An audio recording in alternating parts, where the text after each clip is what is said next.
So, good afternoon, everyone.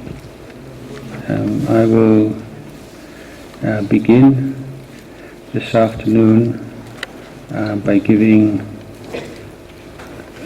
some reflections, a discourse, and then I would like to invite you to ask any questions you might have, either on the subject that I have been talking or on any other subject you would like to bring up for discussion.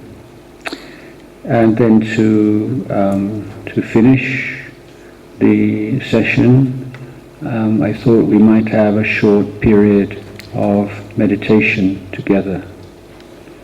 So, assuming that's all right with everyone.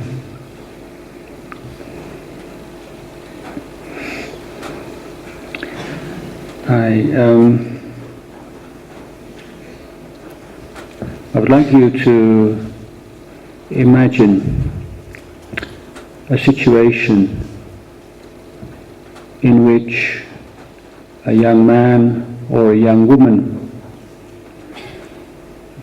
makes an appointment with the director of a big hospital. And he says to the director, or she says to the director, I would like to work as a doctor in your hospital. And the director says, oh yes, where did you graduate? Where did you do your medical training? Did you do it here in Bhutan, in the university, or have you studied overseas? Where did you complete your training? And then the young person says, well, actually, I haven't started my medical training yet. And the director of the hospital, you can imagine, would be a little bit confused and would say, well, how can you be a doctor? How can you fulfill your duties, responsibilities as a doctor? How can you treat other people if you've never even started, let alone finished your medical training? And if I suppose that young person was to say, I am a doctor by birth. My mother and my father were doctors. My grandparents were doctors. All my ancestors were doctors. I'm a doctor by birth. I don't need to train. What do you think the director of the hospital would say? Do you think he would accept that young person as a doctor in their hospital? I think no. Now, you can probably guess that I'm going to draw an analogy here to compare it with this case with something else. And the case that I would like to compare it with is that of those of you maybe, those of people in Thailand and in other Buddhist countries who have never really applied themselves to the study and the practice of the Buddhist teachings, but they say, I'm a Buddhist. If they have to fill in a form, and where it says religion, they write Buddhist. Maybe it says Buddhist on their passport even, I don't know. But then you say, well, what does that mean? What does it mean to say you are a Buddhist? What kind of practice do you have as a Buddhist? You say, well, I don't really, but my mother and my father are Buddhists, and my grandparents are all Buddhists, and my ancestors are Buddhists. I'm a Buddhist by birth. So my assertion here is that you can't just be a Buddhist just because you're born into a Buddhist culture.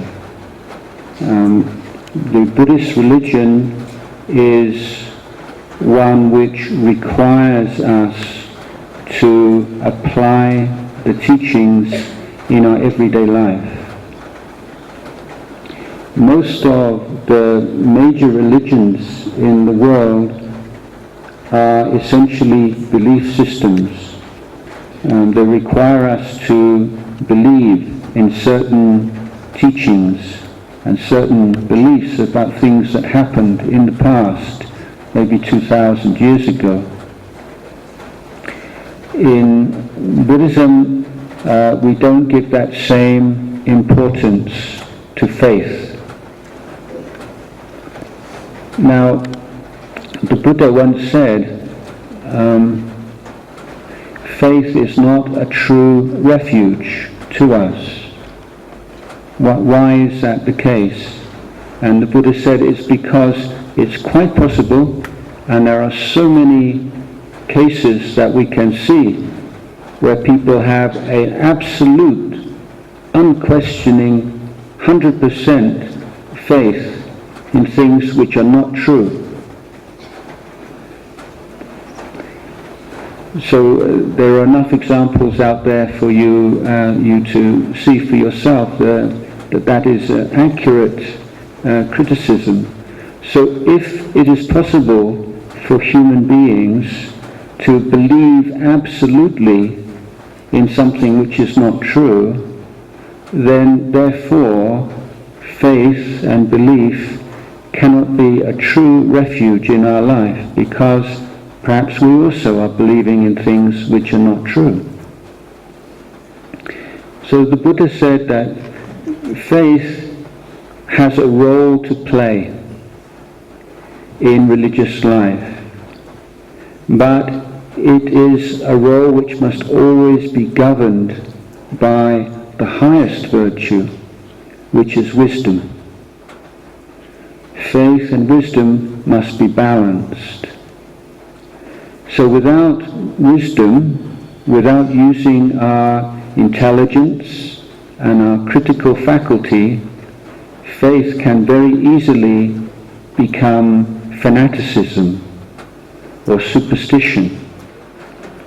Faith is protected by wisdom. And wisdom in early stages means willing to doubt. Now, in the religions that make faith the number one virtue, doubt is the enemy. But in the Buddhism, which is wisdom tradition, doubt under certain circumstances is a friend.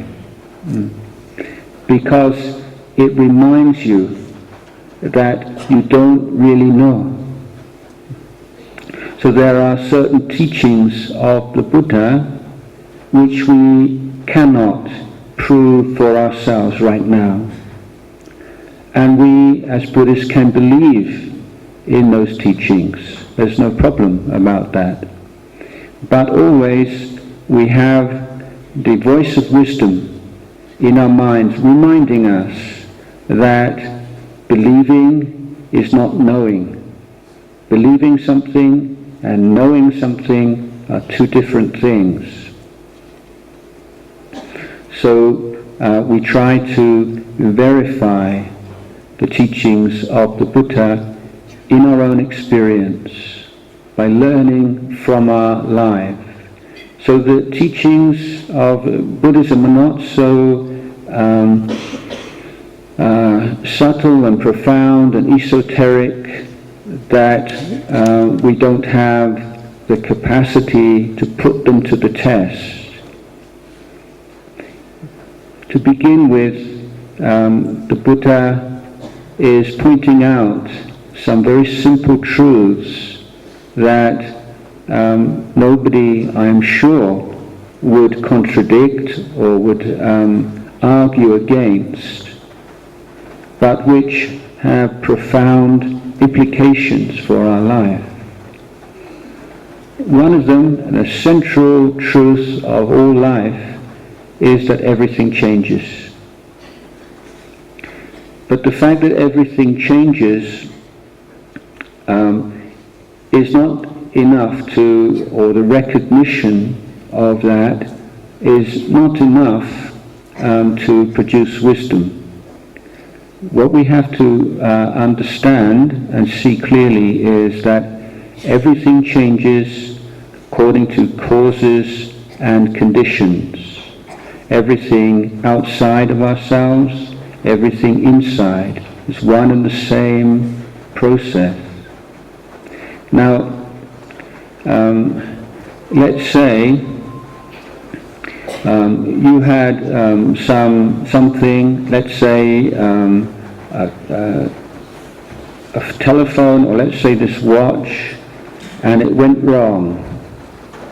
Now, if your watch went wrong, how many of you would say, oh, this is because of something that happened in a past life, therefore I must just accept it? Or how many people would say, God is punishing me, I should just accept it? I don't think so. I think with the things that we use in our daily life, we say, oh, something's gone wrong with my watch, I wonder what's wrong. And you try to find a way to fix it. And maybe if you don't have the knowledge, maybe you take it to a shop and you have someone who knows more than you help you to fix it. So I would say, I don't know anybody, even a the fundamental Christian or a fundamental Muslim or someone who has so much faith in their religion, when their watch goes wrong, they don't just sit there and put it in front of them and pray to God, please God, make my watch go again. Because we know it doesn't work. We know that in the real world, that if something goes wrong, there's a cause. And we try to find what is the cause of what's gone wrong and what can we do about it. Sometimes when we find that the cause is such that we can do something about it very easily. Sometimes it's more difficult. Sometimes we can't do anything about it. And that's a useful knowledge, isn't it? Because if something is not working and we can't do anything about it, then if we just try to repair it, we'll be just wasting time and effort. So we can focus our efforts on those things that we can repair. So understanding the way that we generally deal with things that are a problem externally, we notice that many people, when they come to into their mind and their heart, they adopt a completely different strategy. They don't say, oh, there's something wrong, what is the cause of what's gone wrong, what can I do about it? No, they pray and they make offerings, or they just try to forget the problem by getting drunk or taking drugs or some other escape. Or people just become very depressed and upset. So can you see that problems we have two kinds of problems in our lives: external problems with material things that go wrong, problems in society, problems with economics and with the natural world, so many problems. But all of us, whatever religion that we profess, when we have problems externally, almost everyone agrees on the method. The method of dealing with external problems is, what is the problem? What is the cause, the condition? What can we do about it? What do we do first? What do we do later? What's urgent? What can be put to a later period, and so on. And as human beings, over the past thousands of years, we've become very good at this. We're pretty good at dealing with problems. If a problem occurs in a company, the company used to make a lot of money, now it's not making a lot of money, you have someone come in, and what are the reasons, what can be done about this, for instance. But isn't it strange that we only use this method, which is so successful, generally speaking, for things outside, but we don't use it for things inside. So this is where the Buddha and the Buddhist teachings have a lot to offer, because the Buddha is saying you use exactly the same approach, the same strategy. Now, what are the internal problems? We get frustrated, we get angry and upset, and we get greedy, we get obsessed with things, we get addicted to things. We have so many ups and downs in our life. And the Buddha said now we need to really look at these two major areas of our life. It's the fundamental issues in everybody's life, and they are suffering and happiness. And how little we study these things. Now, even in a very, we can say, an enlightened country like Bhutan, which has adopted GNH, gross national happiness, as the goal of development, wonderful idea and wonderful thing. But if we don't individually and as communities study, understand the nature of happiness and the nature of suffering, it will never really work very well, I don't think.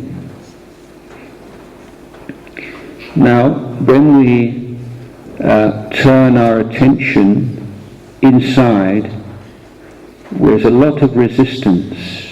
It's very difficult to do it to begin with, because so much in our life pulls us outside, makes us interested in things outside of ourselves.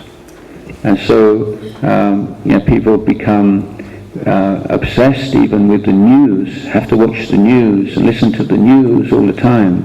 They say, what happened last week in Libya, or what happened last week in Europe or America, and some people can give quite good answers. Or what happened in the Parliament or something, they know, and they say, well, what happened in your mind? What happened in your heart yesterday? And nobody can answer. It's funny. I mean, that the most important things we just haven't really observed and noticed. And that's why we have some very contradictory and conflicting ideas about life, which we've never really observed and noticed. Now, I was trained. I was born in England and lived more than 17 years in England, and then I left England, and I had always a very strong pull to Asia since I was a boy, and I never thought that I would spend my life in England and in that culture and society. And so I saved I worked for a while and saved some money, and then I went from England to India. But I wanted some adventure and some excitement and to learn as much as I could. And so I went overland from England to India. Sometimes I caught buses or trains, sometimes I walked, but the most common method I used was hitchhiking, which meant I would stand by the side of the road and put my thumb out like this, and then hope somebody would give me a lift. And quite often they would, often because people on long journeys, travelling themselves, they get sleepy or bored, and then they have a companion to talk to. And so I met people from many different countries, and I had many adventures, and sometimes was in quite dangerous situations. But I got to India, and I hitchhiked through India and travelled on trucks, sometimes on the roof of trucks, all around India and Nepal. And I was away for altogether, and I spent a number of months in Iran teaching to make some more money because I ran out of money. And I returned to England after 2 years, and my parents and my school teachers were expecting that I would go to university then. And I said I didn't want to go to university, that I just wanted to study and practice Buddhism. But at that time, I wasn't quite sure how to go about that or where. Fortunately,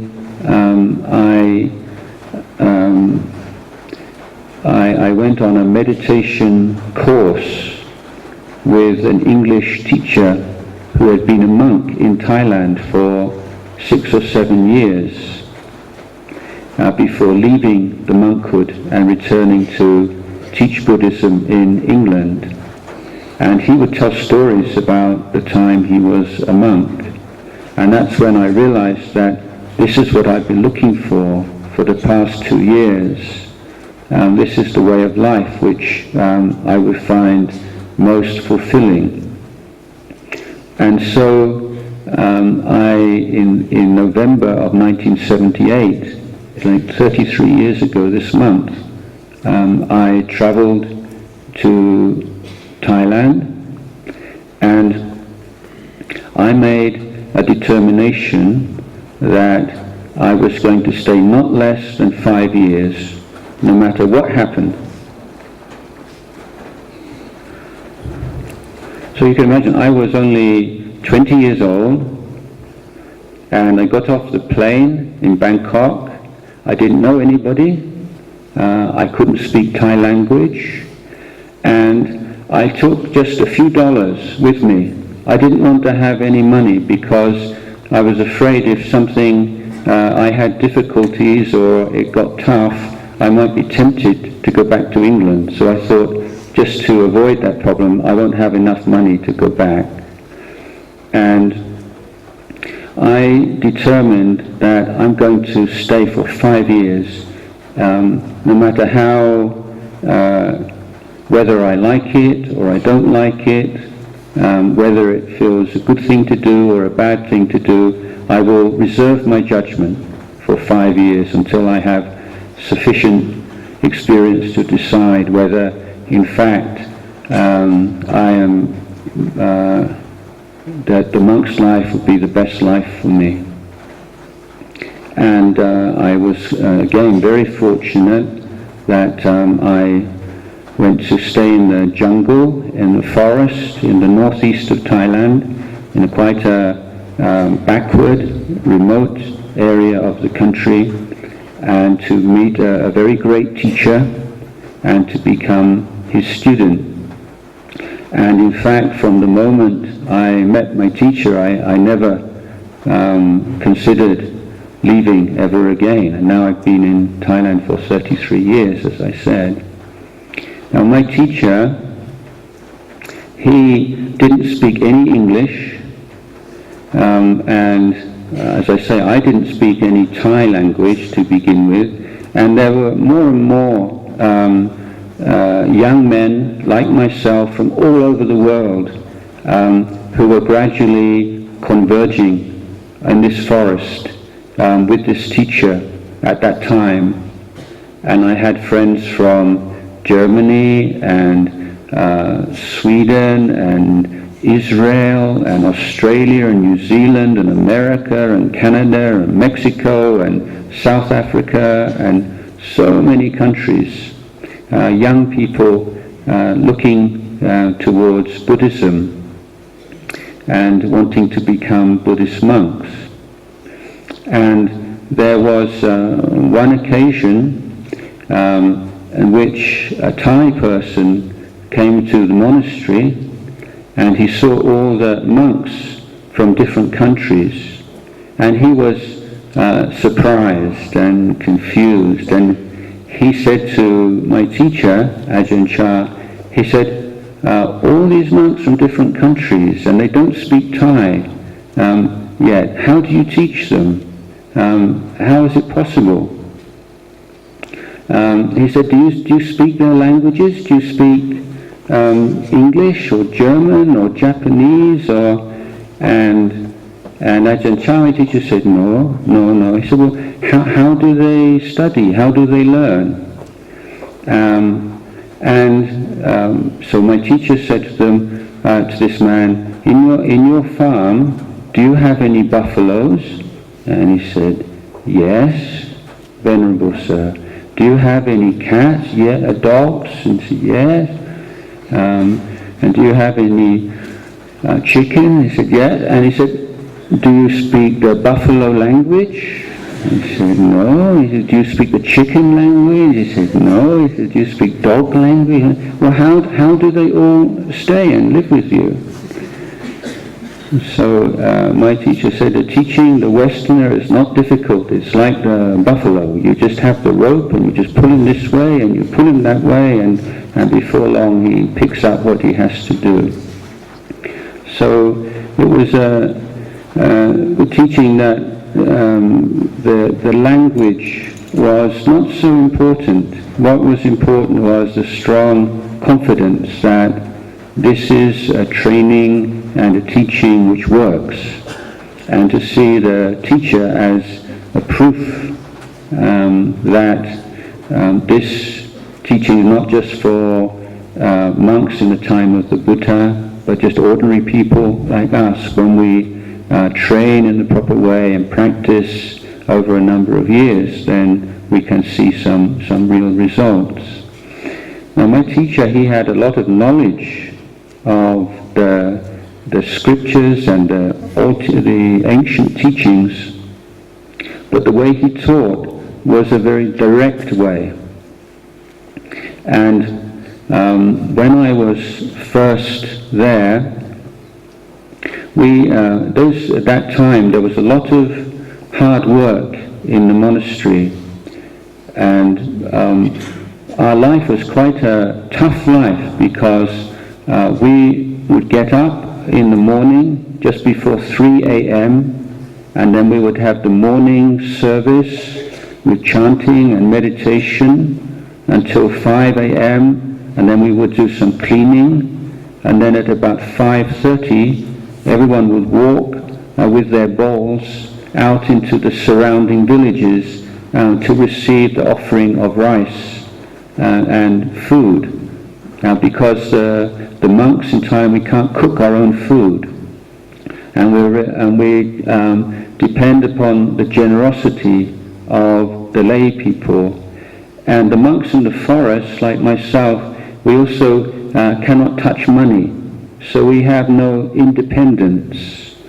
We can't just buy things. If today nobody gave us any good food in the village, let's go down to the supermarket and buy some noodles. We can't do that, because we can only take what's given to us on that day, and we can't store food from one day to another day. Only we can eat what's offered, and whatever's left over we share with the lay Buddhists, with the local people. So we walk, and sometimes it's 5-kilometer walk or 6-kilometer walk, something like that, and it's an hour, 2 hours. Then we come back and meditate, and then we would have our daily meal at about 8 a.m. and we would only eat one meal a day. So when you finish your meal at 8:30 or whatever, that's it until tomorrow morning. Nothing more. And then during the day, at that year, we were working like hard physical labor in making a wall and carrying rocks and doing like hard labor. And from maybe 10, 11 o'clock in the morning till 7, 8 o'clock at night, even later. And you can imagine it's quite tiring to be working hard and only eating one time every day. And every now and again, in the cold season, it's not cold like Bhutan, but it feels quite cold, we have special treat. We would have like a hot drink in the afternoon, hot sweet drink. And of course everybody would like this very much. And I remember one day we were all working, and our teacher was standing there directing the work, and then you heard this sound, and you could hear this sound from a long way away because it was a very important sound. This is the sound of kettles clanking, like someone carrying these big kettles of sweet drinks, and clank, clank, clank as they walk along. And your ear is so sensitive to this sound, even though in the forest there's a sound of birds and insects and people, but that sound, straight away, this is hot drink kettle sound. And you're very happy to hear that sound. And especially because you're cold and it's hot. Just to have a hot drink is so pleasant when it's cold, isn't it? And so that day, the novice brought these kettles, and a teacher said, just put them down there on the ground. And so suddenly a whole attitude to work changed, from being quite mindful and interested in the work. Suddenly every minute seemed like an hour. Everything slowed down because you're thinking, we're about to stop. When can we stop? Now we're going to have a drink. And the more you thought about the drink, then the more your imagination works, and the more delicious you think it's going to be. And then after a while, why hasn't he told them to stop? And then you start to think, now the drink is starting to cool down because it's not going to be so hot as it was. Never mind, still quite hot. And this went on for well over an hour. Like an hour and a half even, I think. And then my teacher suddenly said, oh, please, have a rest. Have the hot drink. And when he said the word hot, with this very bad feeling because he knew it wasn't hot anymore. And he would have this sort of little smile on his face because we knew it was completely deliberate. He didn't really forget. And this was how he would teach. He would teach us like this, just with small events in our daily life. Now if we look in the Buddhist textbook says the Four Noble Truths, there is suffering because of craving, and the end of suffering with the end of craving through the practice of the Eightfold Path. And okay, we read this and we study and we can remember it, but it doesn't really penetrate, it doesn't become real until we have some experience like this, because yes, this is what he's teaching. Like, why am I suffering so much?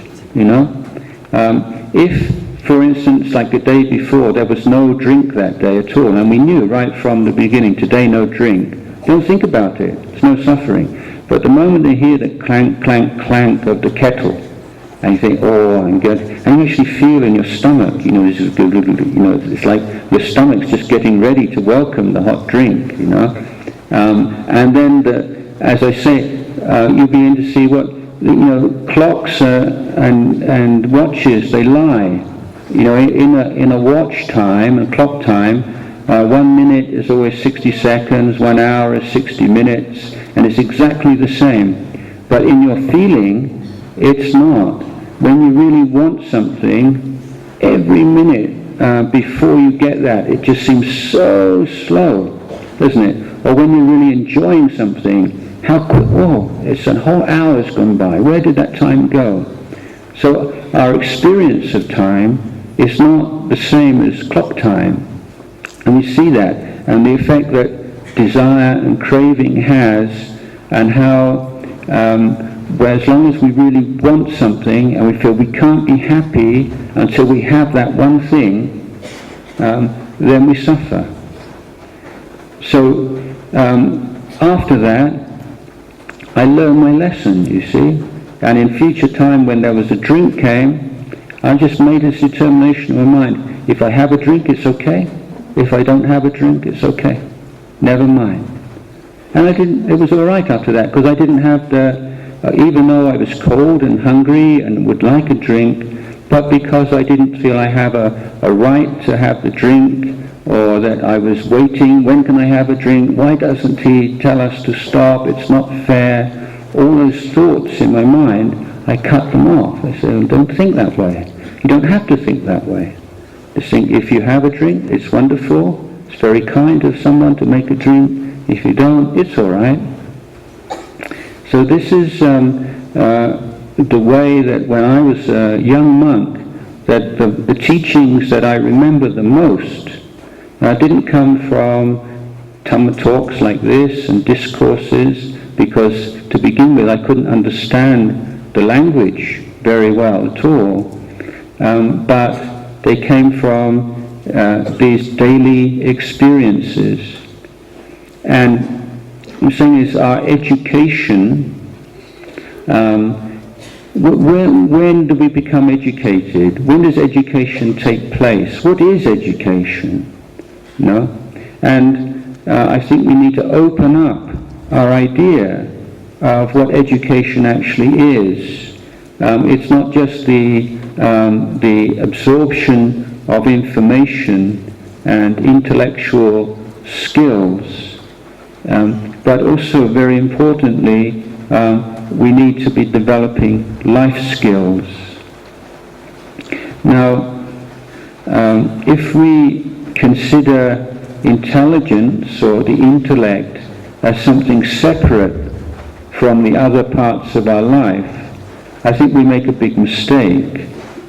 And let me give another example from a simple truth about life. Now, this simple truth is that one day we are going to be separated from everything and everyone that we love. Now, nobody really likes to think about that. It's not something that you would just sort of lay back in your armchair and just let me think about all the separation that's going to take place in my life, because it can make you feel sad.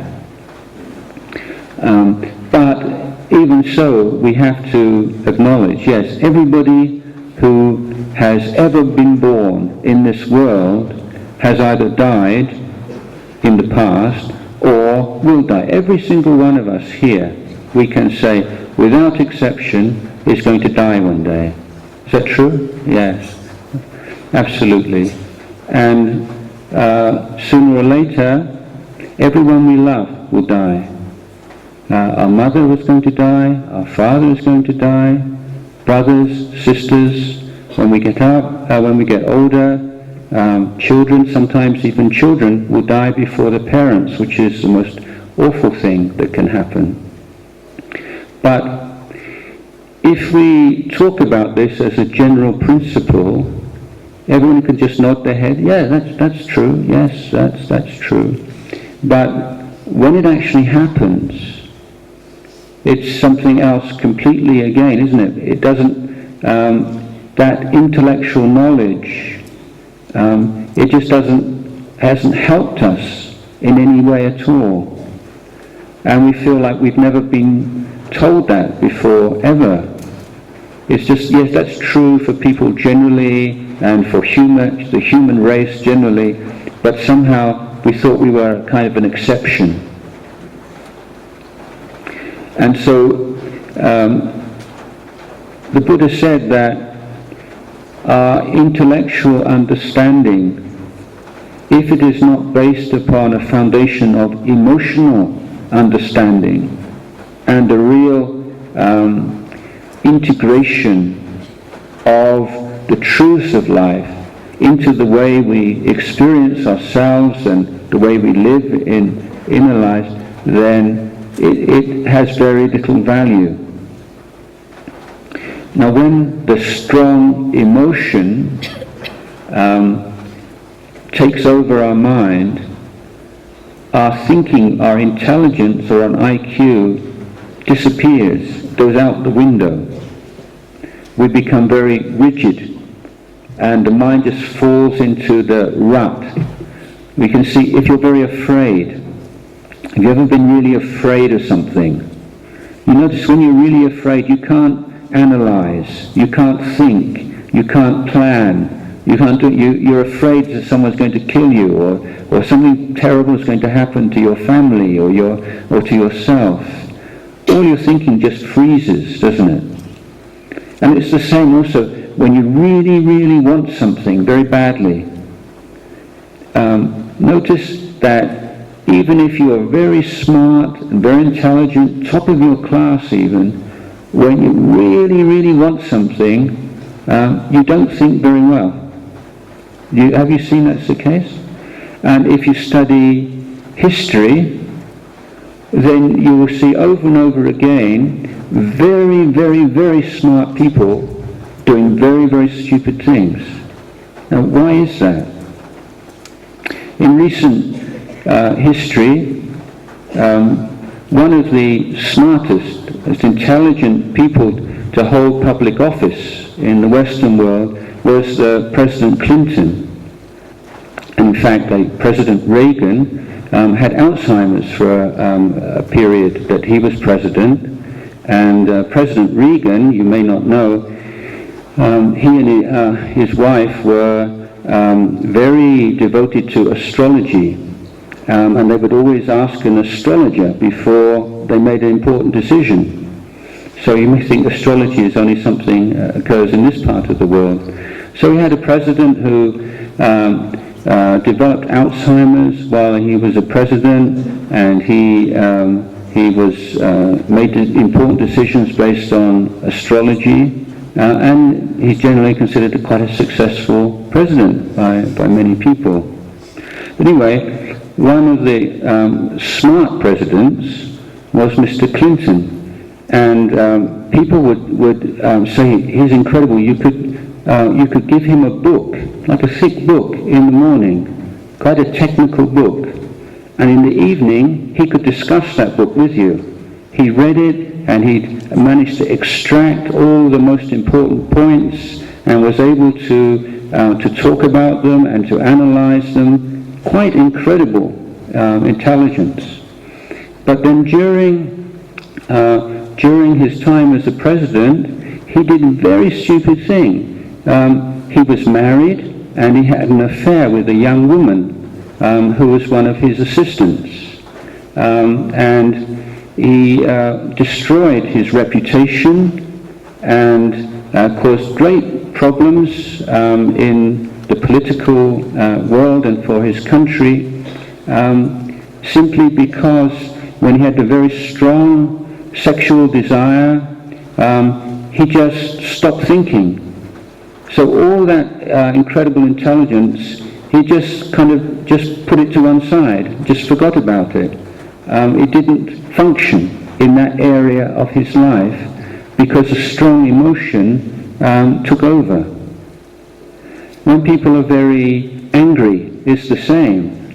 People don't act in a reasonable and rational way when they're angry, do they? When you just want to get back, or you want to have revenge on somebody, you know, and people do terrible and stupid things, and they go to prison for them because they just want to get back and have their revenge.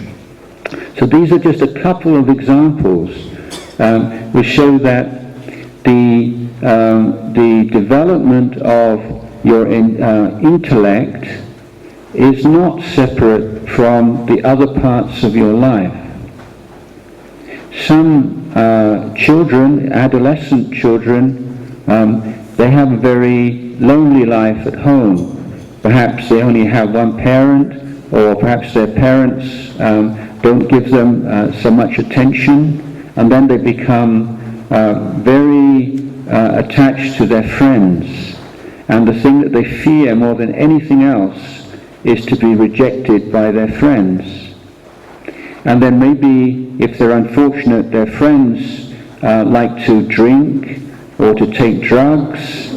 And so this child might be very intelligent, and he would know that drinking alcohol is very harmful, smoking is harmful, taking drugs is harmful, but then when they have to make a choice between doing something which is very stupid and harmful or losing their friend, then they say, I want to keep my friends. So you can find very intelligent children who make very poor decisions and become addicted to drugs. Another example is someone who very, very anxious and worried all the time, thinks so much, just thinking all the time, and very good at the studies. But when it comes time for the big test, then what happens?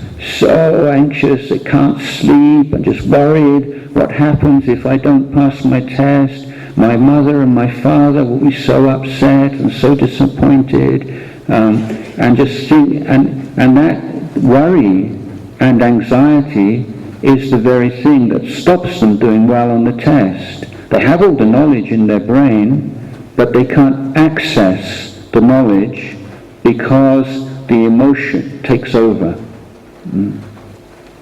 So this is why in an education system, to be really successful, we have to be learning how to deal with all the problems that arise in our lives and all the things that can give rise to these strong emotions.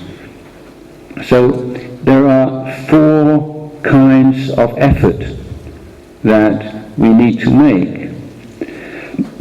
First effort is to develop strategies and to apply them to preventing the negative emotions from taking over our mind. Secondly, we have to have to make the effort to deal with, to reduce and eliminate the negative emotions that are already taken over our mind. If you already have a bad temper, or you already get very jealous when someone else does better than you do, or you're already very worried and can't sleep because you worry about the future, and all these things, we have to find some means to deal with these things. Then all the good qualities that you don't have you see in other people, or you'd like to emulate, how can you bring those things into your mind and develop them? And the good things that are there already, how can you take care of them and develop them further? So these are the 4 kinds of effort which will lead to happiness in life and will lead to a rounded education. Now, what are the tools? There are many tools to be used, but one which I would like to single out today is we call mindfulness. And mindfulness means that we can be awake and aware in the present moment in our lives. You might think, well, if we're not fast asleep, we're already awake and aware. But no, we're not. Often we live in a kind of a dream state. We're just thinking about the past, or thinking about the future, or maybe the young man or the boy is thinking about the girl, and the girl is thinking about the boy, and the teacher is speaking. You realize 10 minutes have passed, 15 minutes have passed, you didn't hear one word because you're thinking about that boy or thinking about that girl. So it means we're not really present with our task in the present moment. We're in the dream world, and it's quite shocking how much of our life we spend in the dream world rather than in the real world. And if you don't believe me, you can try to be in the present moment. And it's very, very difficult, much more difficult than you would think, because the habit of just thinking this, thinking that, memorizing, fantasizing, it's so strong. And so the first principle of mental hygiene is to be able to be present. Many years ago, the simple presentation of this idea was be here now. So that's quite easy to remember. Be here now. So if your body's here but your mind's off somewhere else, thinking after school I'm going to go and play football, or go and play sport, or I'm going to go and visit with my friends or something, then you're here maybe, but you're not here now. You're here only in your body. So you have to be here, body and spirit, body and mind. And that's a skill that we need to develop. Now, a phrase, again, I will share with you is that we say if you're here now and you're awake and aware, you're mindful. If you're just dreaming and daydreaming and thinking of the past and future and all the other things, then you're unmindful. You're not mindful. And our teachers say if you're not mindful, you have very few choices. If you are mindful, you have many choices. Now what that means is, if you're drifting and thinking, it's like an aeroplane, you're just on automatic pilot. There's no real intelligence at work. And when something happens unexpectedly or something, then you tend to just react in the old ways, just in a very conditioned, automatic way, just like you're a puppet or a robot. And you become very predictable. But if you are awake and aware in the present moment, your mind is very sharp and flexible, and your ability to analyze and say, is this right, is this wrong, is this useful or not useful?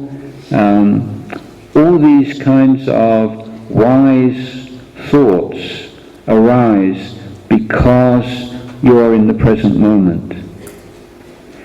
So the Buddha says that wisdom, we all have this wisdom faculty.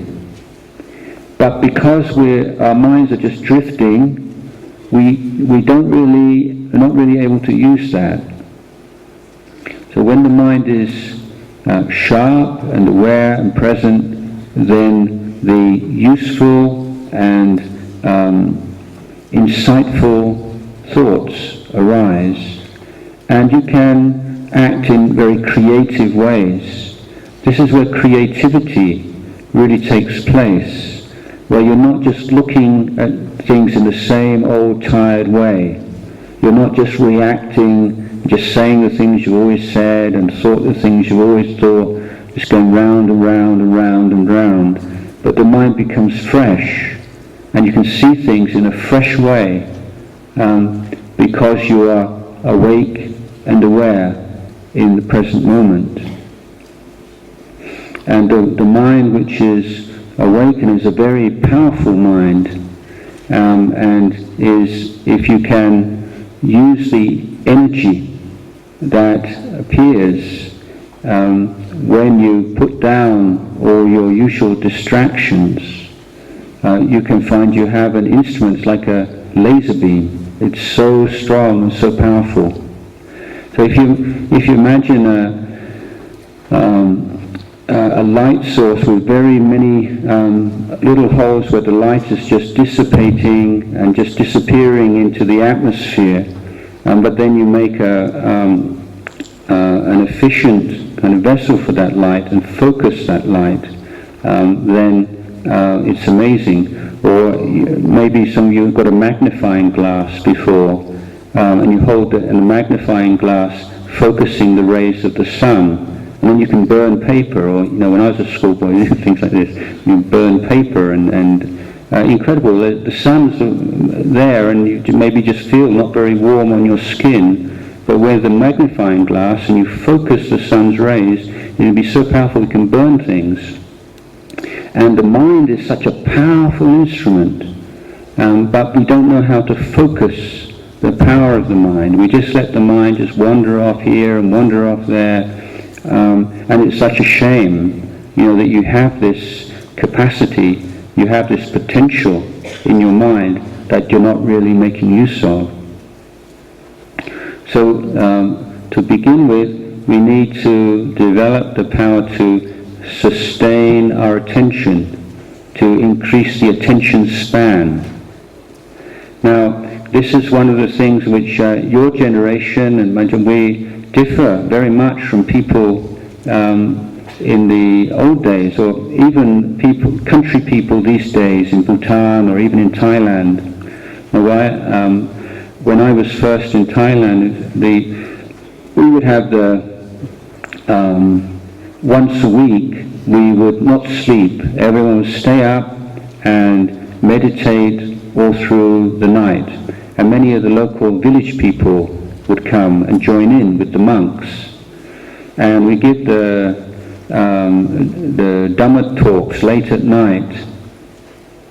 And sometimes in some special occasions, there would be monks come from other monasteries. Even today we do this. And they, from 8 p.m. to 6 a.m., monks will be giving the Dhamma, the discourses. Maybe each monk will talk for half an hour or 1 hour, right through the night.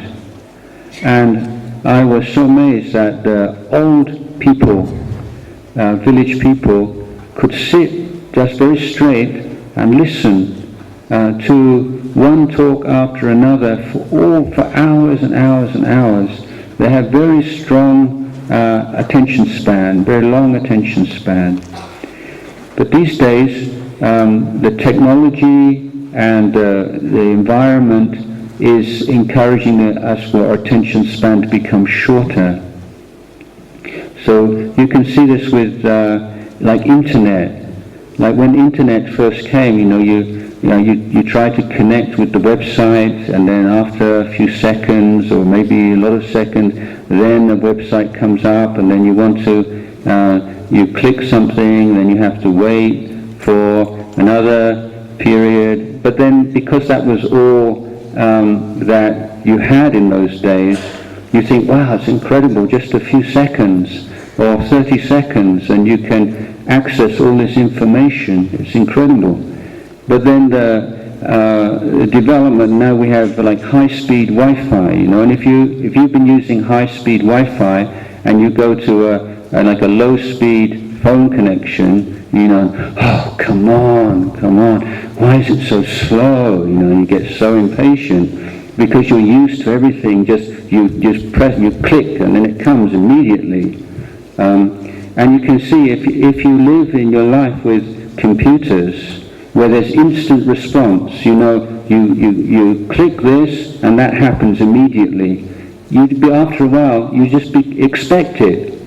But in real life, you can't expect other people to respond in the same way, or situations. So there's a lot of frustration, and people don't want to stay with something and be patient with something, because we often think now that patience is just for like the past. Like if we're modern people, we don't have to be patient anymore. Everything has to be instantaneous, immediate gratification. This is very dangerous for our mental health. And so to counter that and to try to revive these good habits and the ability to be present, then we need the mindfulness practice. And the meditation practices are aimed at, to begin with, to strengthen and to lengthen attention span, so that we can be awake even when there's not really anything very exciting happening. Like if you're watching a a movie, an action movie, with lots of car chases and shootings and all these things, you don't have to make any effort to be awake, do you? It just pulls you along with it. So it's easy to be awake when you're being stimulated. But can you be awake when there's no stimulation? This is, as they say, a really important life skill that we develop through meditation. So we concentrate on something which is not exciting. For instance, the breath. We're all breathing all the time, breathing in and breathing out. And we don't notice unless maybe we're climbing up a mountain or we're short of breath and we say, oh, it's difficult to breathe, or we have a cold and we can't breathe very well through our nose. And then we say, then we notice our breathing. But generally we don't. Why should we? But the Buddha said, this is precisely a good thing to concentrate on, because it's bland, it's uninteresting, it's nothing, it's normal. But being able to be awake and aware and sensitive to something which is really normal over a long period of time gives your mind incredible strength. And one of the first things that you'll notice is you don't get bored very easily. Because if you can be mindful and awake of just breathing in and breathing out, then in your daily life, there's always a little bit more than that going on, and you don't find your mind so restless and so hungry for stimulation as you did. That's just one of the very first results of meditation.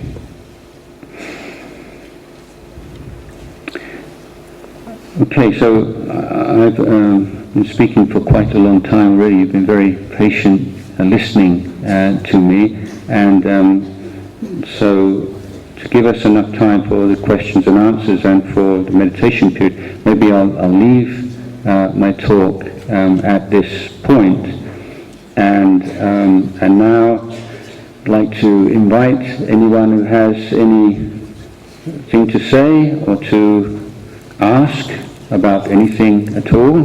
Don't be shy. Step up and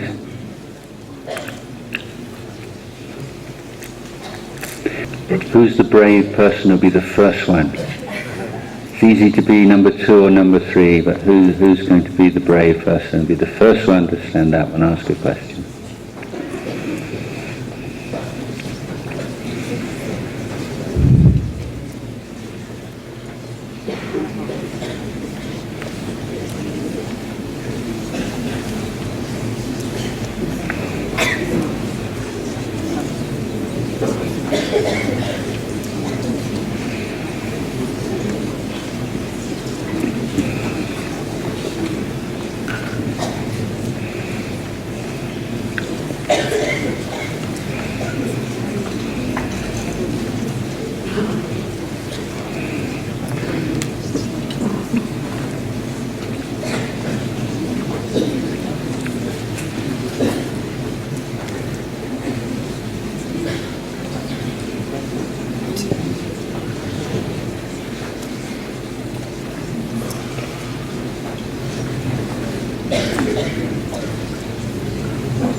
Yes. You have to speak up, speak very loudly here.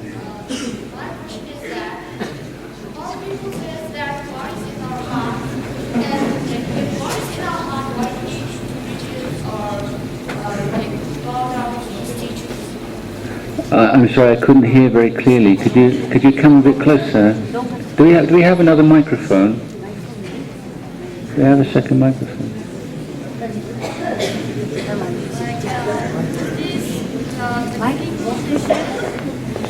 Please be quiet so I can hear.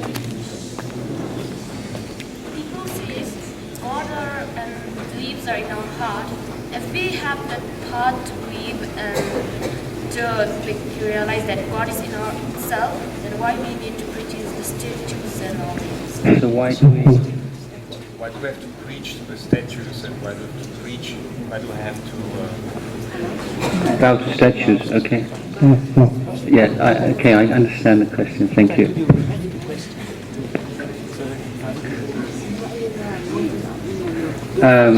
So the question was, if God or whatever is in our hearts, then why do we need to pay respects to statues and bow to statues and so on?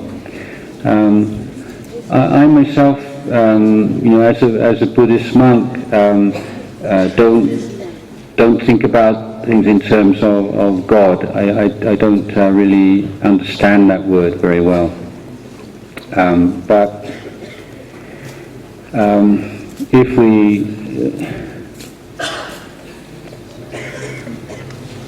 if I could maybe use the word that the truth of things and reality or whatever is within us, then why do we need all these images and statues and all these things? Well, when the Buddha was alive, and people would have so much reverence for the Buddha that they would want to go to pay respects to him. But sometimes they would go to the monastery and he wasn't there. And they'd be very disappointed. And so they would go to his cottage, and at least it was the place where he lived. I mean, they have so much sort of love and devotion that they just want to express this physically. So they would bow to his cottage. And then Venerable Ananda, who was his attendant, was speaking about the Buddha, to the Buddha about this. And the Buddha said, I was enlightened underneath the Bodhi tree in Bodh Gaya. And so the Bodhi tree is the symbol of enlightenment. So tell people that if they want to come and pay respects, then come and bow to the Bodhi tree as a representative of the Buddha, as a symbol of the Buddha and the Buddha's enlightenment. So that became a custom. And it's a custom that is still followed to this day in Sri Lanka. Now, in northwestern India, in the area today which is covered by Afghanistan and Pakistan, there was a meeting between the Indian peoples and the Greek people. And the Greeks love statues. And so after the Buddha had passed away, then there developed in that part of the Buddhist world, in the border between the Indian peoples and the Greek people, an idea to copy the Greek statue making, but to adapt it for the Buddhist use. And the idea was that the Buddha represents things that we can't see with our eyes. And those things are wisdom and compassion and peace. And so when we bow to the Buddha, or when we think of the Buddha, we are more than anything else thinking of those qualities, because those are the things that made the Buddha the Buddha. His wisdom, his compassion, his peace. But if we close our eyes, for most people, you say close your eyes and think of wisdom and think of peace, and you can't. Maybe if you are meditating a lot, maybe it's easier, but for most people it's too difficult. And so the wise monks and teachers of those days said, what if we create a form that you can see with your eyes? Make it out of clay, or out of wood, or out of stone, or out of metal, and something which, through its beauty and its stillness and its form helps you to remember those qualities of the Buddha. And so that was the idea, that we have Buddha images. So when you bow, it's not like you're bowing to metal, or you're bowing to wood, or you're bowing to clay, but you're bowing to those things that form of wood and clay and bronze symbolize. So it's true, of course, that many Buddhists have not been educated correctly. They don't understand, and that they can just be bowing to material objects. But that's not the intention, and that's not the function of the great image. They are meant to bring up the positive emotion, to give rise to rapture and faith, and to remind us of our values as Buddhists. It's very easy in a modern world to forget our values. But if you have Buddha images, then you look and you see that very big Buddha image on the top of the mountain. You look up there and you can just remember, oh yes, what are my values? My values are wisdom and compassion and peace and kindness and so on.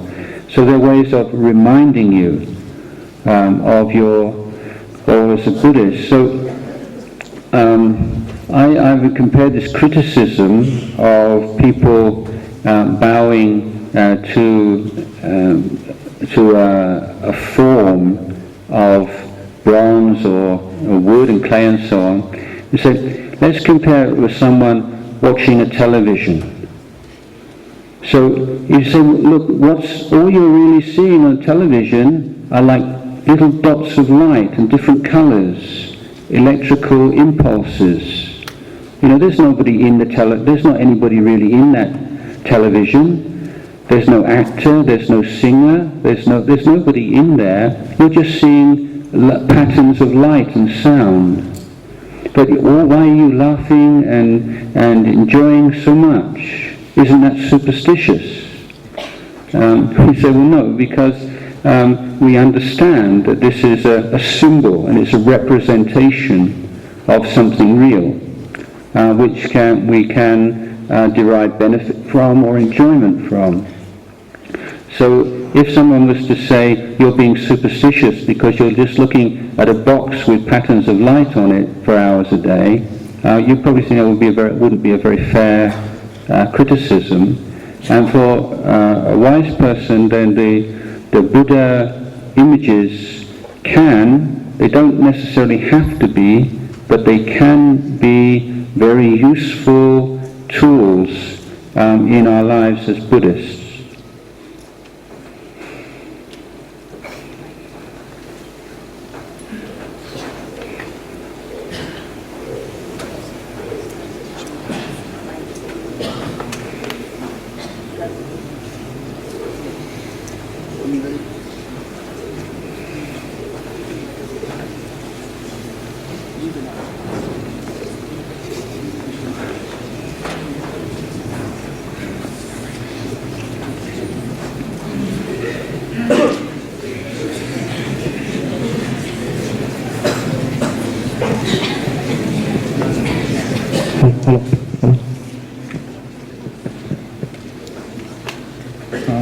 I have one question about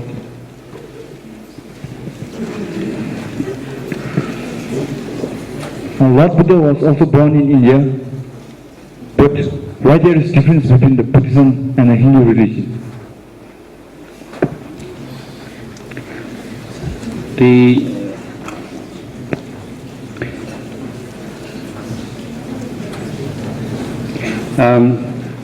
This is a subject of some controversy, so I'll give my personal understanding that in fact at the time of the Buddha there was not anything which we would call Hinduism.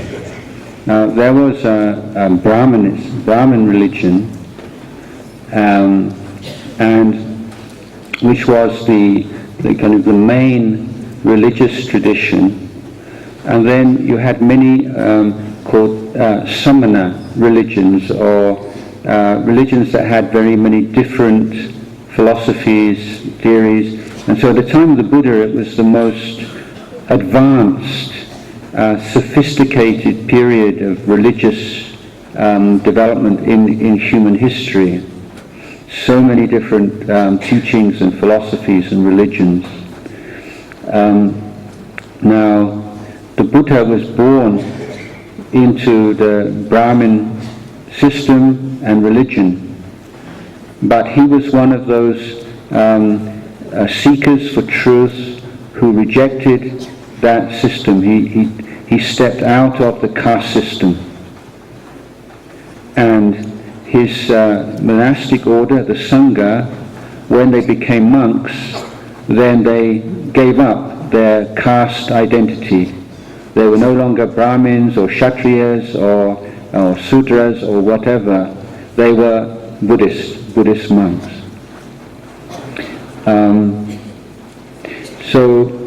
In many of the Brahmin teachings that did not conflict with the Buddha's enlightenment, he would praise and refer to. But certain aspects of the Hindu or the Brahmin tradition, the Buddha didn't agree with, and most importantly, the caste system. The Buddha said that you're not a superior person because you were born in this caste or that caste. You are a superior person or an inferior person because of your actions. So if you're born in a Brahmin caste, it's considered the highest caste, but you act unkindly, you hurt other people, you steal, you lie, you commit adultery and so on, then you are not a superior person. If you were born into a very low caste, you might be a sweeper or a toilet cleaner, but you're someone who is kind and considerate and honest and so on, then you're a superior person. So this is a rejection of the caste system, which was very central part of Buddha's teaching at that time.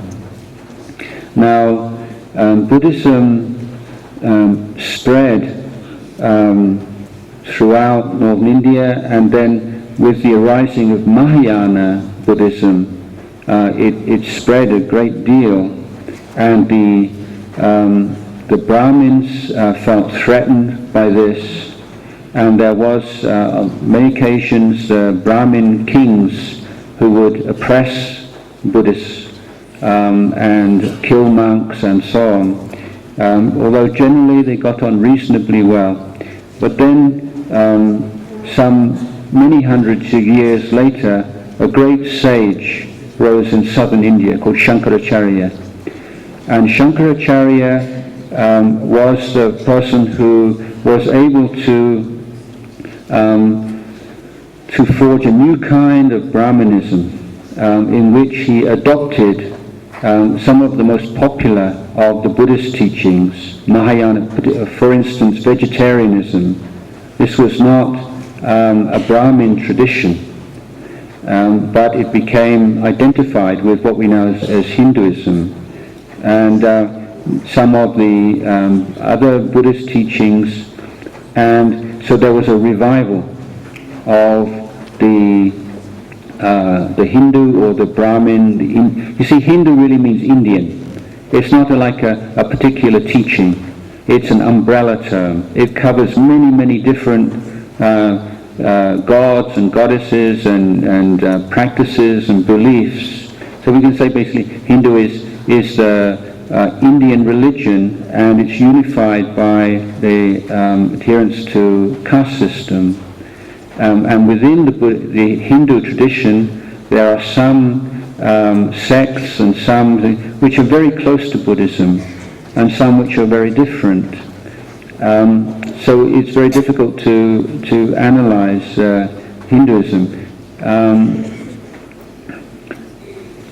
But there are so many similarities and so much point that Buddhists and Hindus have always got on very well, and the philosophy of the the Hindus that we find in the Upanishads, for instance, has many points of similarity with the teachings of the Buddha, and the Bhagavad Gita is a post-Buddhist text, and you can see very strong Buddhist influence in Bhagavad Gita.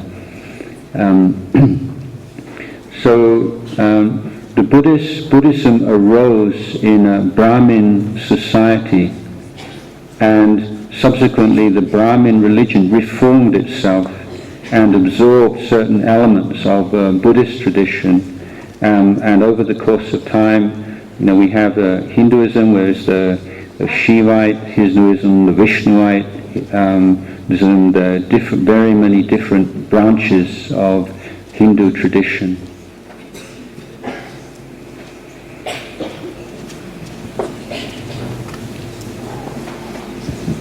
Anyone?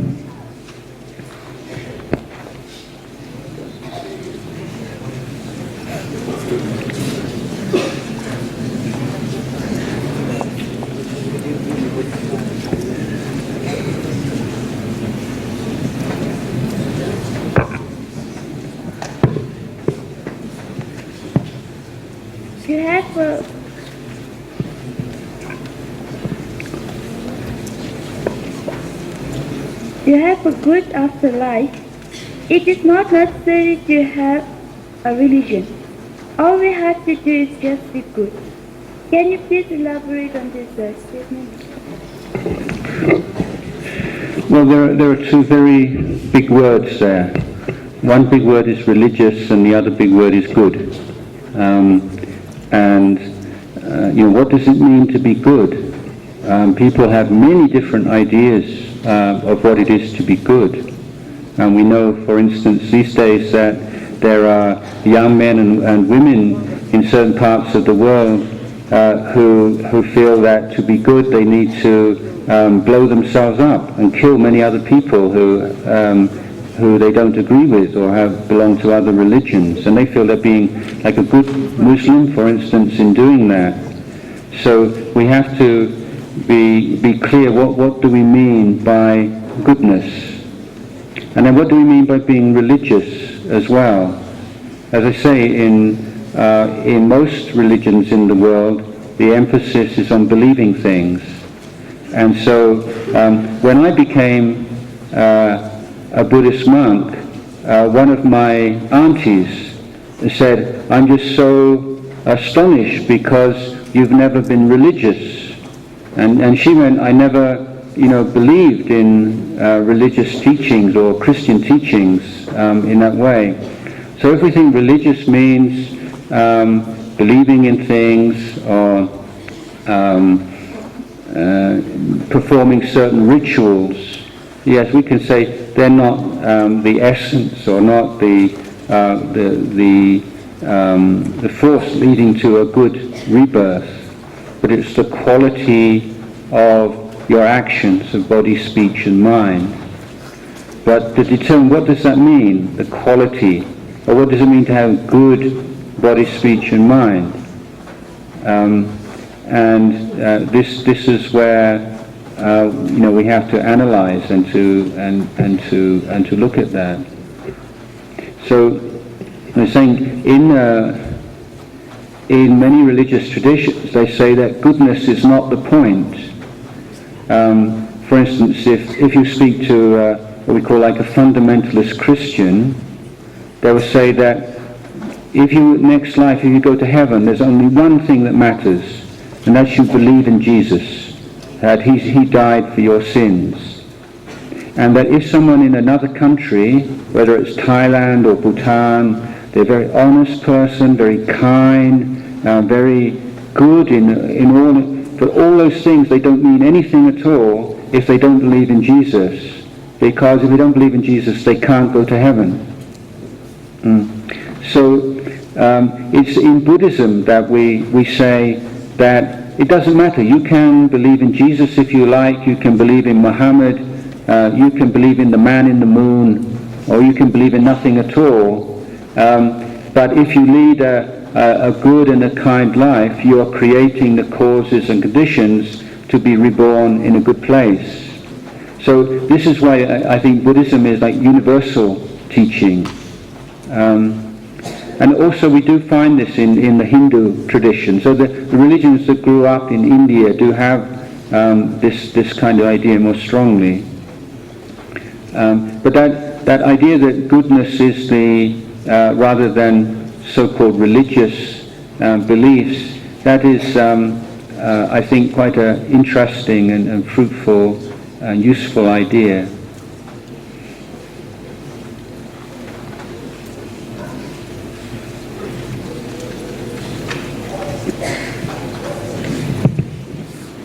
Respected nuns, as a young girl, I haven't grown up with the belief that if we do good deeds, we go to heaven, and if we do bad deeds, we go to hell. Is this true? And do hell and heaven really exist? Thank you. When we talk about good and evil or good and bad, and then we tie it to something that happens after we die, then we're always in the realm of belief. It's only, you can only ever, you believe or you don't believe. But what's more important is to see the effects of your actions and your speech and your thoughts in this life, because this is something that you can prove for yourself. Now, let me give an example. Let's say that there's somebody at school who you really don't like. They're so annoying and so nasty, and maybe they bully you or they're very cruel to you, but you just be very patient and be patient and don't say anything. And then one day, finally, you have so many things going on, and suddenly you just slap their face. You just can't take it anymore. But before you got to that point of slapping their face, maybe it's like months of patience, endurance. Now, after that, let's say that person carries on acting in the same way. They're very nasty and cruel, and I would say now the likelihood that you will slap their face for a second time is much, much stronger than it was, because you've done it once, and now you have an example, and maybe you can do it the second time is easier. And then maybe it becomes easier and easier to react violently to provocation. So this is the law of karma in everyday life. It means we create habits through our thoughts and our speech and our actions. If you do something, or you speak in a certain way, you speak crudely, you start swearing, you start speaking in a nasty way, the more you do it, the easier it becomes. And if you do some good thing, the more you do it, the easier it becomes, until it becomes, we say, second nature. This is where we see the law of karma in our daily life. And we can prove it on that our actions have consequences. And that good actions and good speech and good thoughts lift the mind, lift our life higher. And when we act and speak and think in nasty and cruel ways, we lower our life, we lower our mind.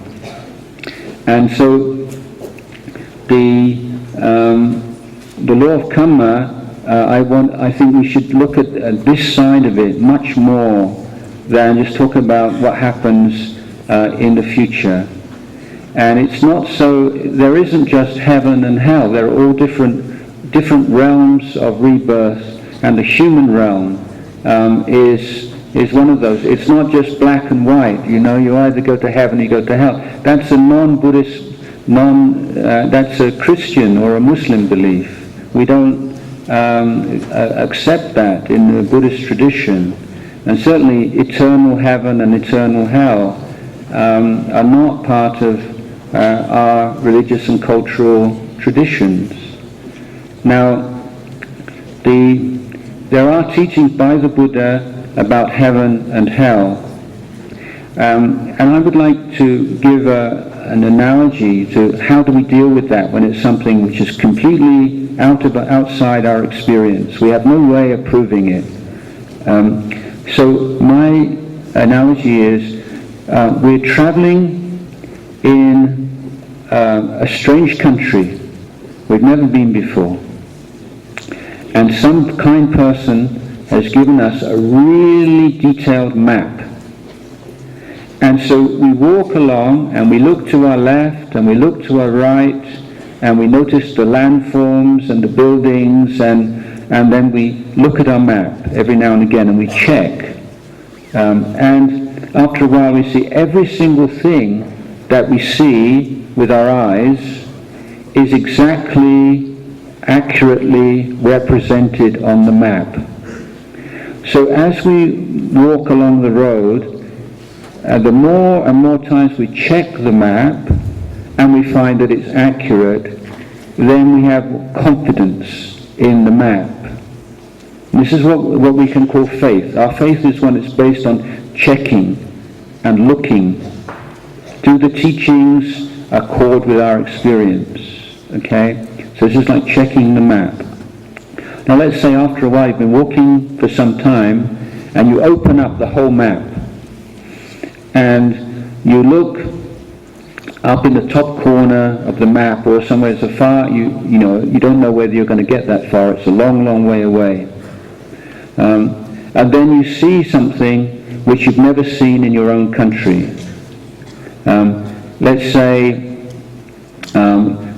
usually in Thailand I talk about you see very high mountains, but in Bhutan you see them all the time. So let's say you see a desert, sand dunes for mile after mile after mile after mile, nothing but sand.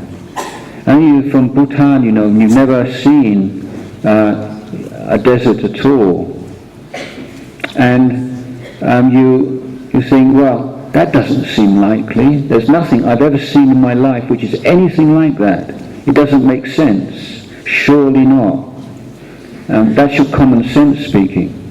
But then another voice in your head says, but, this is just one map.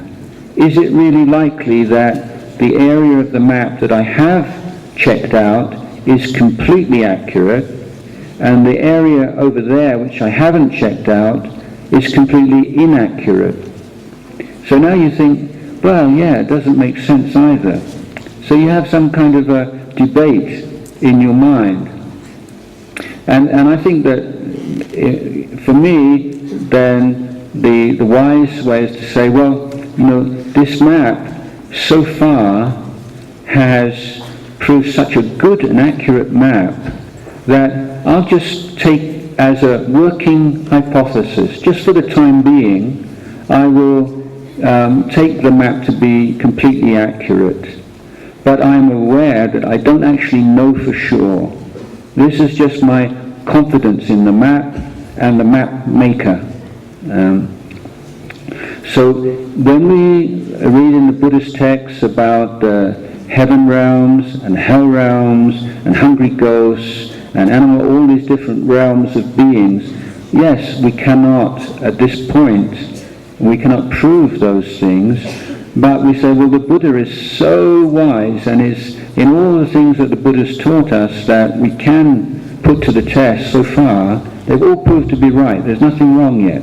So we just give the Buddha the benefit of the doubt. We say, well, you're a very good map maker, so I'll just believe you for the time being. But I don't believe you 100%. Even you're such a great map maker, I just 90% until I see with my own eyes. So we don't have to have this absolute faith in heaven and hell realm, but be aware that the Buddha did teach about these things. Now, regarding rebirth, there is so many cases throughout the world of people who can remember past lives. So this is a very important point, I think, because it's very difficult for people who believe in, like, you're born one time and then there's nothing. So scientific, materialist point of view. Atheist view, you die and there's only chemicals and then nothing. Or there's the eternalist view. You die and you either go to eternal heaven, eternal hell. So how can they explain memory of past lives? Very difficult. And there are cases of people who remember in great detail their past lives, not only people in Buddhist countries, but people who are members of religions that don't believe in these things at all, which is even more incredible. And I think surely there are cases in Bhutan, and there are many in Thailand, and I will give you my favorite example, and this is something that happened in Cambodia, which is a country just to the east of Thailand. It's also a Buddhist country, but there was a woman who took her 3 sons to the Russian embassy in the capital of Cambodia. Her eldest son was about 4 years old, and she had brought the son to the embassy because he had been insisting, "I am not your son, these are not my brothers, I come from Russia, I want to go home." And so she was "This is my son," very confused, you can imagine. And for a long time he was very poor to go all the way into the capital. There's a lot of money on the bus, but eventually she decided to go. And of course the people in the embassy, they didn't know what to say. But this child was able to give an address and telephone number and things like this to enable them to make some inquiries. And the Russian embassy sent a fax to Moscow, and they followed this up, and they found that in the house, the address that this little boy from the countryside in Cambodia gave them, the family had a son who had been a soldier, and he had been sent to Cambodia, and he had been driving a jeep with 2 other soldiers, his friends, and the jeep had hit a mine, and all 3 soldiers died. And this took place quite close by to this village where this mother and her 3 sons came from. So this is the evidence which is clear, it's not in any doubt. So what is the explanation? So Buddhist explanation is that these 3 soldiers were reborn as the 3 sons of this woman. Now that's not a proof, that's an explanation, okay? But we say, if you say, "I don't believe in rebirth, that's a load of rubbish, it's not true," then the challenge is, how else can you explain what happened? How else can you explain a boy in a village in Cambodia who knows Russian, speaks Russian words, and knows an address and a telephone number, and so on and so forth? I think that the Buddhist explanation is the most rational and most plausible explanation for the facts. And this is just one out of many, many, many cases. And so I would say that the teaching of rebirth is not a matter of faith alone, that there is some strong evidence supporting it. I stress again, this is not absolute proof, but it's strong supporting evidence that we need to take into account.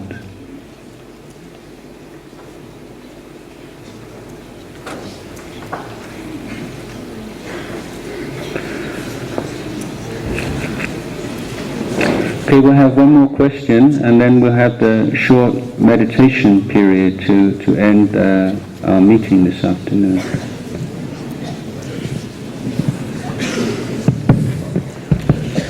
My question is that can an idol made by a man be a holy? Be a holy. My question is that can an idol made by a man be holy? Sorry, I don't understand.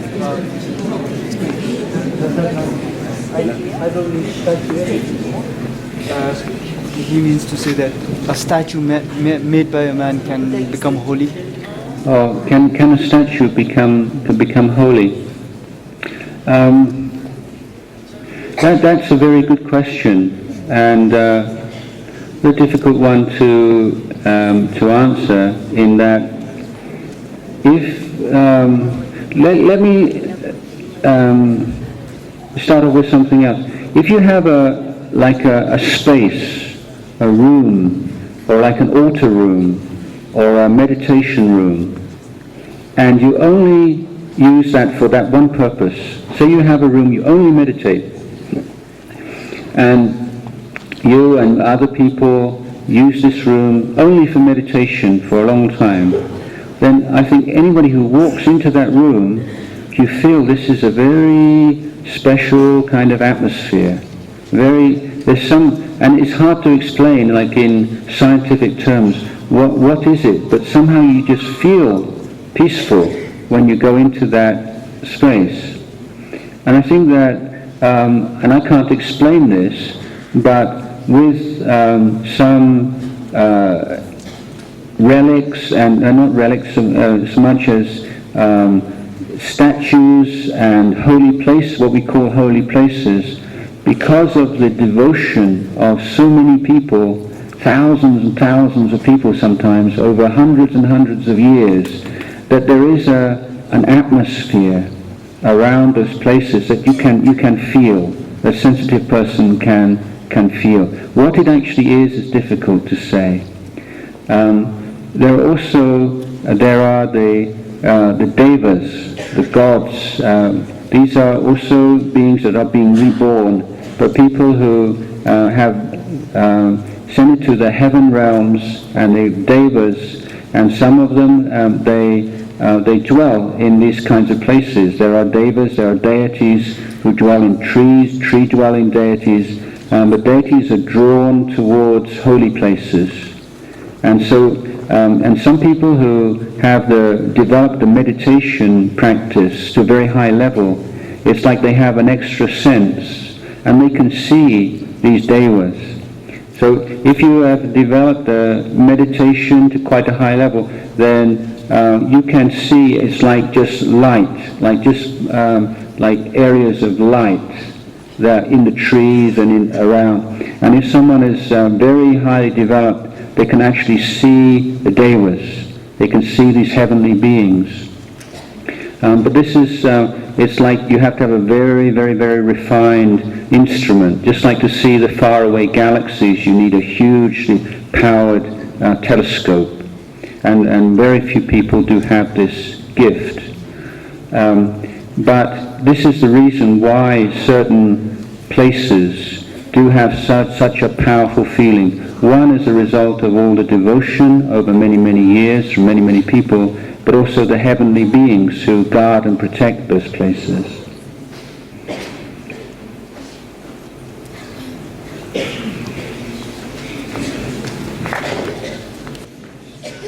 Okay, so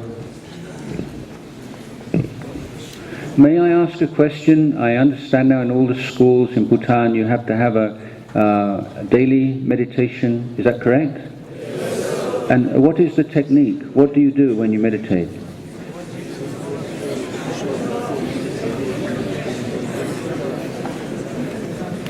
That's not a joke, it's a serious question. What do you meditate on? What do you think about?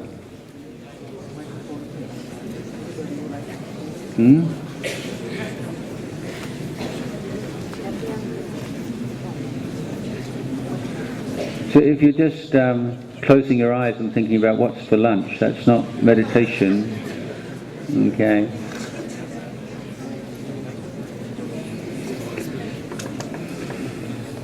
Okay, so I'm going to teach a very simple meditation technique, which is based upon the awareness of the breath.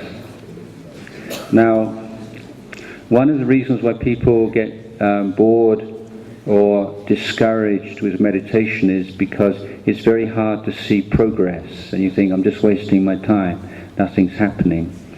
So this meditation is very good for beginners, and it's one in which you can measure your progress.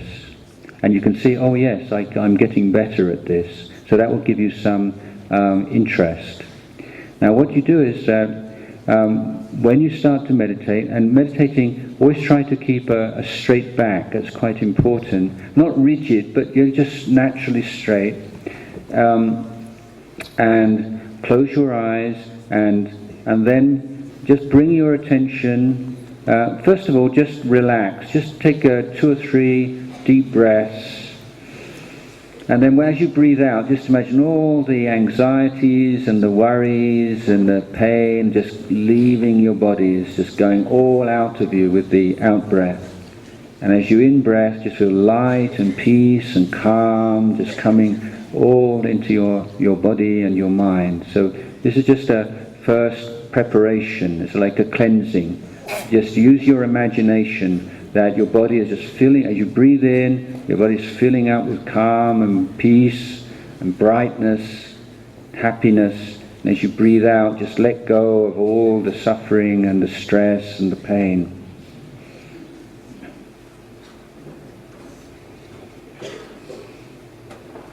So after those deep breaths, now we're going to be aware just of the normal breath. Don't try to do anything to your breath, but try to find the spot, one single spot, where you can feel the breath most clearly.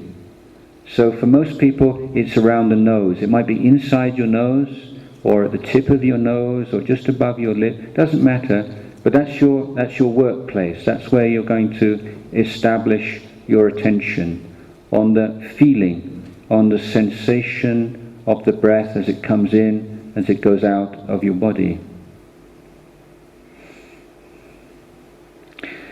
Now the technique that we're going to use to help us to be awake and aware of the breath is to count the breaths.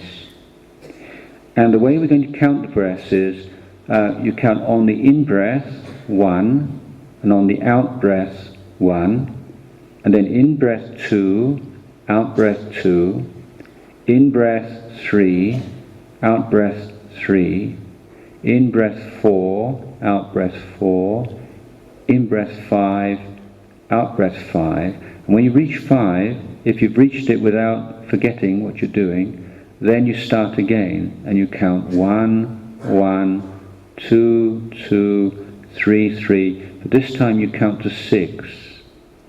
And so when you get to 6, 6, you start again and you count 1, 1, 2, 2, 3, 3, all the way to 7, 7. And then you start again, you count 1, 1, all the way to 8, 8. Start again, count 1, 1, 2, 2, to 9, 9. And finally, you count from 1, 1, 2, 2, 3, 3 to 10, 10. So that's your first goal. That's your challenge.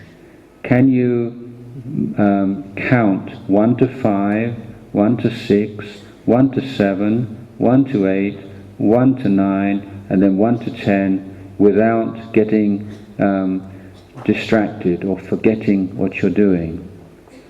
And if you do lose it and you forget, then you have to start all over again. Go back to 1, 1, 2, 2, 3, 3, 4, 4, 5, 5.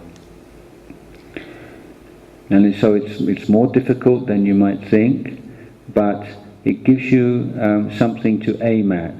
Just a small challenge for you to see whether you can do one whole cycle without getting distracted. And if you can do one cycle, then you can try to increase to 2 cycles or 3 cycles.